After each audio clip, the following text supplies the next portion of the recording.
तहसील फतेहाबाद परिसर में तैनात तहसीलदार श्रीमती सीमा भारती सिंह के भ्रष्टाचार से तंग आकर लंबे समय तक कार्य बहिष्कार कर स्थानांतरण की मांग को उच्च प्रशासनिक अधिकारियों द्वारा एवं सत्ता दल के जनप्रतिनिधियों द्वारा स्थानांतरण होने के कारण तहसील फतेहाबाद में अधिवक्ता संघ फतेहाबाद आगरा के बैनर तले क्रमिक अनशन दूसरे दिन जारी है और तहसीलदार न्यायालय का कार्य बहिष्कार जारी है। अधिवक्ता संघ का कहना है कि स्थानांतरण होने तक जारी रहेगा। तहसीलदार सीमा भारती द्वारा जमीन बाजारू कीमत कर रिश्वत के रूप में धनराशि ली जाती है। अधिवक्ताओं के मामले को लंबित रखकर रिश्वत के लिए मजबूर कर दिया जाता है। महिला अधिकारी होने के नाते अपने पदीय कर्तव्यों को दुरुपयोग कर धन उगाही कर रही है। अधिवक्ता संघ में मौजूद रहे पदाधिकारी आगरा कलेक्ट्रेट बार एसोसिएशन के महामंत्री लोकेंद्र शर्मा, अध्यक्ष विजेंद्र सिंह रावत, धर्म सिंह, एडवोकेट मोहन सिंह, एडवोकेट आधे अधिवक्तागण मौजूद रहे।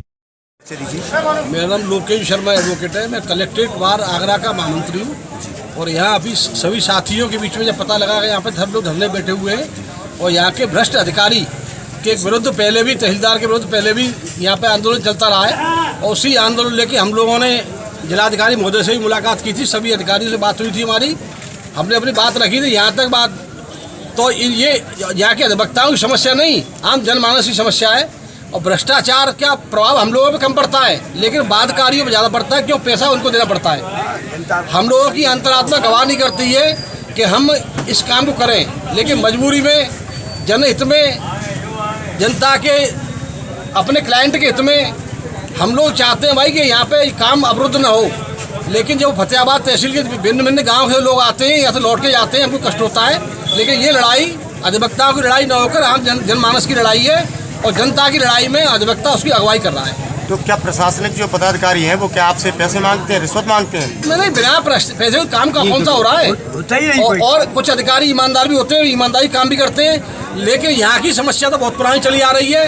पहले भी इस संबंध में लोगों ने धरना प्रदर्शन किया, 50-60 दिन हड़ताल रही थी। अब 50-60 दिन हड़ताल रहने के बावजूद कोई डिस्कशन नहीं निकले।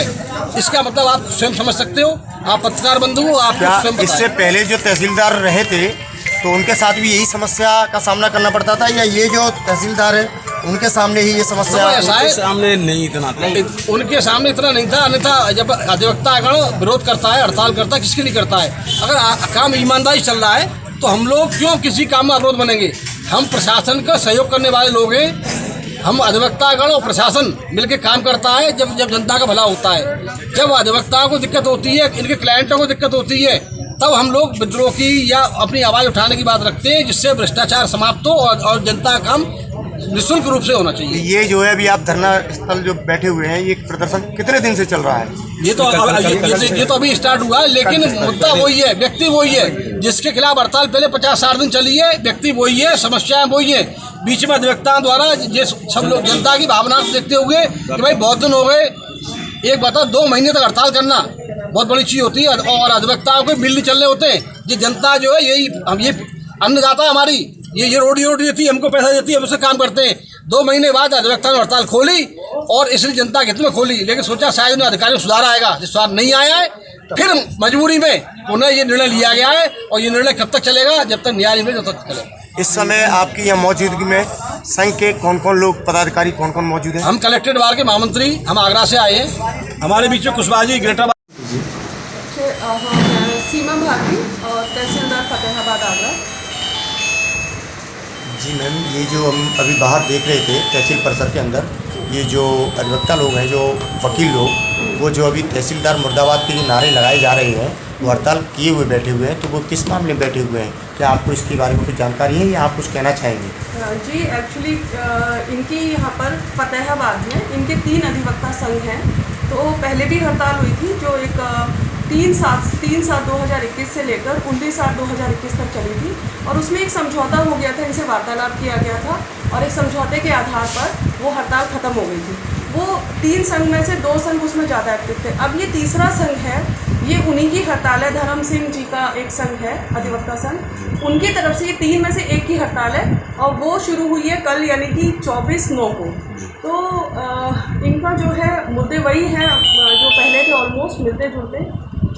मैं एक्चुअली एक ये गाइडलाइन हमारी है जो 31 जुलाई 2019 को राजस्व परिषद की तरफ से जारी हुई थी, मैं इसके अकॉर्डिंग काम करती हूँ। जैसे कि बंधक फाइलें नहीं मैं करती हूँ और नाबालिग की विदाउट परमिशन मैं नहीं करती हूँ फाइलें। इसके अलावा जो जिनमें चौहद्दी डिक्लेयर होती है उनको आबादी में माना जाता है, मीटर स्क्वायर में उनकी पैमाइश दी होती है, एग्जैक्टली मेजरमेंट होता है, उनकी दाखिल खारिज नहीं होती है।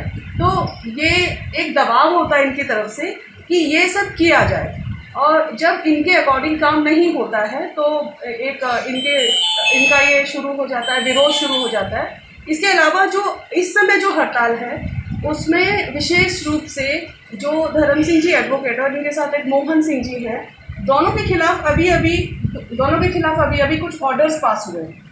इनकी तरफ से काफ़ी दबाव था कि मैं उसमें जो है इनके फेवर में करूं, लेकिन मैंने बिल्कुल नियमानुसार जो ऑर्डर किया है वो इनके खिलाफ हुआ है, और इसमें दूसरे भी जो अधिवक्ता इनके साथ हैं मोहन सिंह जी, उनके भी खिलाफ हुआ है। तो उसके लिए ये काफ़ी नाराज़ थे मुझसे। तो उसकी वजह, ये बहुत बड़ी वजह है कि उसके 2 दिन बाद ही ये जो है हड़ताल पे बैठ गए, और इन्होंने कह दिया था मुझसे पहले ही कि ये सब हुआ है, अब मैं ऐसी हड़ताल करूँगा कि यहाँ पे मैं कोई काम होने नहीं दूँगा। तो एक्चुअली क्या है, या तो आप इनके प्रेशर में काम करते रहिए, इनकी सारी बातें मानते रहिए, अदरवाइज़ ये उल्टे सीधे आरोप जिस तरह से लगाते हैं कि हमसे पैसा मांगा जाता है हर चीज़ में, पैसे के बिना कोई काम नहीं होता है, तो ये बिल्कुल इनका तरीका ही गलत है। क्योंकि अधिकारी को दबाव में लेकर के अपनी मर्जी से काम कराना और कुछ भी अपने अकॉर्डिंग डिसीजन ना लेने देना, ये गलत है पूरी तरह से। तो आप अब क्या चाहेंगी, आप शासन प्रशासन से? मैं एक्चुअली क्या है, मेरा काम करने का तरीका वही नियमानुसार ही रहेगा। अगर कोई कहेगा कि दबाव में ये फाइल कर दीजिए या नियम के अगेंस्ट कर दीजिए, तो वो नहीं होगा। आप रोज़ बैठिए, रोज़, वो आपका तरीका है काम करने का कि आपको रोज़ बाहर बैठना है, विरोध करना है। लेकिन मेरा तरीका ये है, मुझे जो भी गाइडलाइन जो भी सरकार की तरफ से है, मैं एग्जैक्टली उसी तरीके से काम करूँगी और उसमें कोई कॉम्प्रोमाइज़ नहीं होगा। जहाँ तक गरीबों के हित की बात है, ये कहते हैं गरीबों के हित का ध्यान नहीं रखा जाता, हमेशा ध्यान दिया गया है। बस इनका कहीं ना कहीं गाइडलाइन के हिसाब से काम करने में इनका कहीं ना कहीं अहित हो जाता है। तो वो आपको फतेहाबाद तहसील में आए हुए कितना समय हुआ? मुझे 23 अक्टूबर 2021 को 1 साल पूरा होने वाला है फतेहाबाद तहसील में, ऐसा तहसील है। तो ये जो है आपके साथ हुआ है, तो करीब ये 3-4 महीने के ही अंतराल में हुआ है ये हड़ताल वाला, ये जो मामला वकीलों का? इससे पहले भी इन्होंने किया कभी? नहीं, इससे पहले कुछ नहीं था, लेकिन इनका दबाव तो शुरू से ही था कि इसको कीजिए कीजिए कीजिए।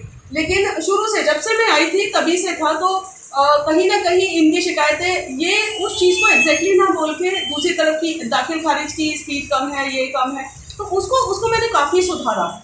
अब जितना दायरा होता है उसके हिसाब से उतना ही हम निस्तारण भी करते हैं, बल्कि अगर आप ऑनलाइन देखोगे उससे ज़्यादा निस्तारण हो रहा है।